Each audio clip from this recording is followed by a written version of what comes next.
سلامونه ګران دوستانو، زه زمانه فریدی. نن د جنوري 14 2022 ګران دوستانو، لارک ډیویس یو انالیست دی او تجزیه نګار دی چې هغه بلیف کوي بلکې ټول کرپټو انډستری د ارز ډیجیټل کوم مارکیټ چې دا غوي دنه پوي سره بل نشته او په ځان په هن لري. بل دغه ټوئیټر یو شارټ کلیپ زه هم د اډیو کې اچوم، تاسو کته شي که تاسو د په انټرنیټ کې بیا سرچ کوئ د نالج یا پوها د کرپټو کرنسي په اړه معلومات کوي. دا لارډ ډیویس وایي چې په تیرو 200 ورځو کې چې کوم 50 ورځې وي د بیټ کوین ښکته خي، یو نیم سل ورځو کې بیټ کوین ردم یا برزي یا لکه موټر چې په نیوټرل گیر کې وي نه برزي نه بل یو ځای کې ولاړی. هغه څنګه چې دا وایي چې په تیرو مو سو کلونو کې لکه د 2014 نه چونی سه تر 2018 پورې د باندې مختلفې حملې وشوې. دی وایي چې اته حملې په د باندې راغلي دي، ډېر قوي حملې، خو د ځان ساتلې دي. څه مطلب شو چې پرایس به کله براتله کله لاندې راتله، خو بیا به خپل ځان ته یو سپورټ لیول به پیدا کول. دی وخت کې دوی وی چې د بیټ کوین یو بهترین لیول 30,000 دی. که 30,000 سپورټ وساتي نو خلک زیات کوشش کوي چې انویسټمنټ وکړي. خو دا بیټ کوین پرایس د 30,000 نه لاندې راغلی دی. 39,000 تم دو درې ورځې مخکې، 2 ورځې مخکې کته 3 ورځې وګوري نو 9,000 او څومره ډالر ټچ کړی دی. دا څه کته بره وګوري په 200 ورځو کې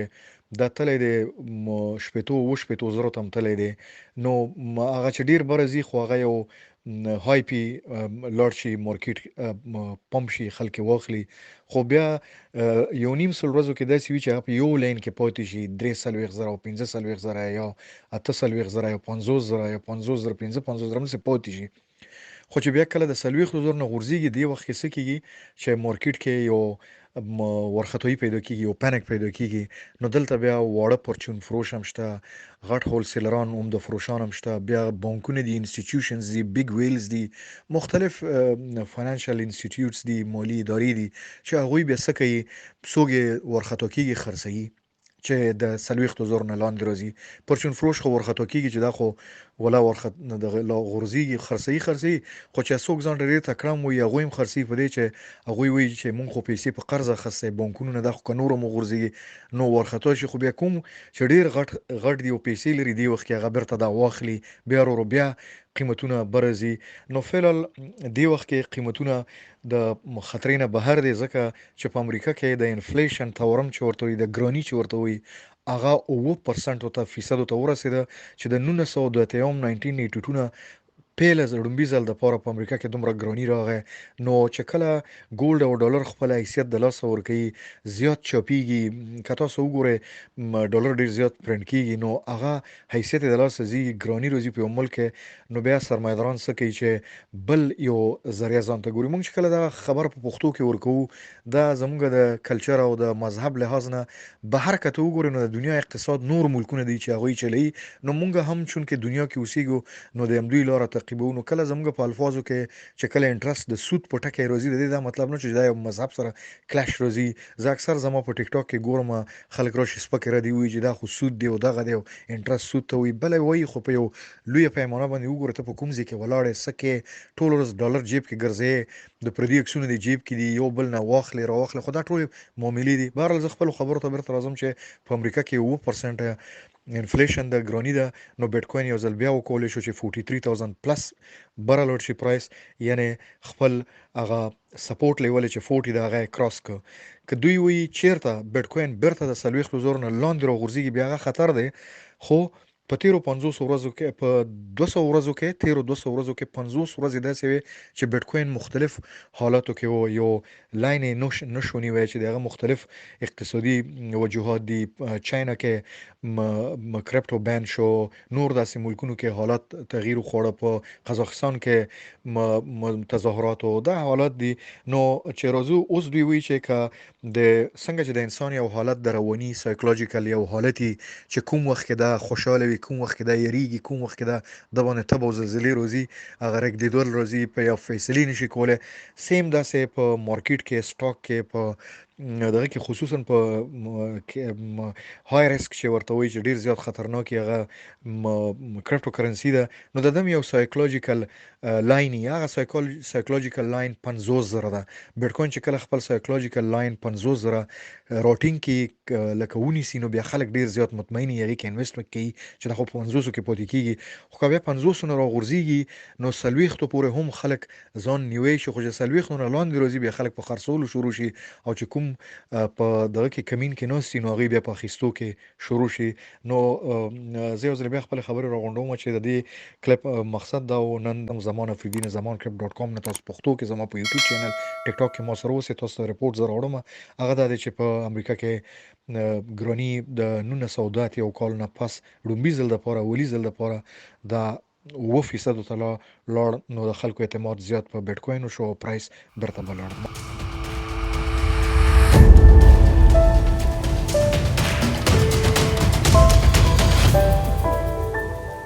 څنګه چې ما د امریکای انفلیشن پاکله تورم پاکله د لارډ ډیویس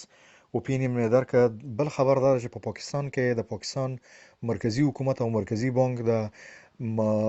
های کورټ نه یا د سند کې د غي د ستر محکمې نه غوښتنه کړې ده چې کریپټو کرنسي مکمل لکه د چین غونډه بندیزونه په ولګوي او دا بند کړي. زه زمانه پریده د zamankrip.com کا په ټیک ټاک کې ګوره او کا په یوټیوب کې معلومات زه تاسو له در کوم چې پاکستان د چین نقش قدم په دې کې ځکه تعقیبوي چې چین پلان لري چې تورستان او خارجي خلک چې کله پیسو سره روزي نو مختلف یورو ډالر پاوند دی کوي نو هغه ته دا معلومات نه کیږي چې څوک چیرته د کوم ځای راغی چا سره څومره پیسې ده نو څه کوي هغه خپل چینایي پیسو نه ارز ډیجیټل غونډه جوړي هغه ډیجیټل کی او نور ارزونه بند کی. یعنی یو سره کده خارج نه سره د پیسو الته په چین کې کوزيږي نو الته به هغه خپل پیسې ډالر پاوند یورو افغاني هر څه چې پیسې وي هغه الته لیره کې وي کپ بل پیسې کې الته جمع کی نو د چین ډیجیټل کرنسي وخت نو به دولت پته لګي معلومات کیږي. مخکې خو به صرف بانکونو ته او ماستر کوډونو دي ته پته لګیده چې څوک د کوم ځای نه چیرته زی دی وخت کې دی چې رستورانت کې ډوډۍ وخوړ دلته دا وکړه دلته دا وکړه نو هغه کس تعقیبېږي دغه پاکله معلومات کیږي دغه نه بیا سروي کیږي تجارتي معلوماتونه پیدا کی هر څه یعنی ټول اختیار مرکز ته راځي د خلکو نه قدرت اخلي. نو عین شه پاکستان نن کوشش کوي چې همداسې یو حرکت وکړي چې مرکزی بانک ترو او د حکومت په ترو د ستر محکمې باندې فشار وروړي چې قانون وضع کړي چې کریپټو کرنسي بین شي. هغه خو دا وایي چې مونږ یې ځکه بین کوو چې دلته د تورستان د نفع داخلي تور بازار دی او ټاکس غلا کیږي. خو زه زمانه پرې zamankrip.com له خونه زه دا نظر ورکم او ما وختي اوس ما مطالعه کول چې په ساوث کوریا کې هم دا مشکل او هغه د سیستم ورته ایجاد ک چې 1% خلک غلط کار کوي کپټالیزم کوي کپ بلیک مارکیټ کوي په ټاکس کې وینو هغه په کار د دوی الته داسې یو سیستم ټیکنالوژیکل هغه ټریس ټریک ورته وی پیدا کی هغه دغه کی نو وی وچ سره لامدم سوځي نو دا د سنشي کېدای چې 1% 2% خلک خرابي نو ته 98% خلک یو دیموکراسي ورته یا یو جمهوریت نظام کې هغه ژوند کوي هغه نه ازادي سلب کې او ټول کنټرول لاس کې واخلې. د پاکستان کې چې څومره خلک دی هغه ځوانه طبقه تعلیم یافته ده دوی ته په کار ده چې دوی لکه یورپایي ودونو غونډه امریکایي استرالیا ودونو غونډه نور غونډه په کار ده دوی حق لري چې خپل ډیسنټرلایز چې غیر متمرکز په اقتصادي لحاظ نه آزاد وي نو بیا یو جامعه مخکې پرمختګ کولی شي. نو دا نن نه خبر ده چې پاکستان غواړي چې د هغه ملکونو په قطار کې ودرېږي چې هغه محدود د لکه بولیویا ایجپشن چاینا چې دوی غواړي چې کریپټو کرنسي بین کې اعلان کې که تاسو یورپ امریکا وګورئ نو دلته ډیر زیات کریپټو کرنسي ته خصوصا په امریکا کې دوی که غواړي چې همداسې خپل ډالر ډیجیټ کې نو دغه مقابله کې خلک عدالت محکمې ته یا دغه ته زی قضا ته چې دا کار نه دي شي په کار ده چې دولت ټول کنټرول چې لاس کې اخلي ول خلک نه اخلي ول احمد محمود ته پیسې لیګي نو په سر کې یو بل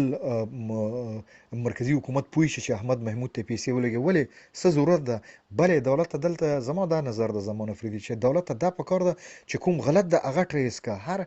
دغه خو نشي کولای چې لکه په یوځای کې سل کسانو کې نه نوې کسان صحیح یو کس غلطي نو هغه د پوره نه نوې کسانو رائټ سلب کیندا مې غوښته مننه.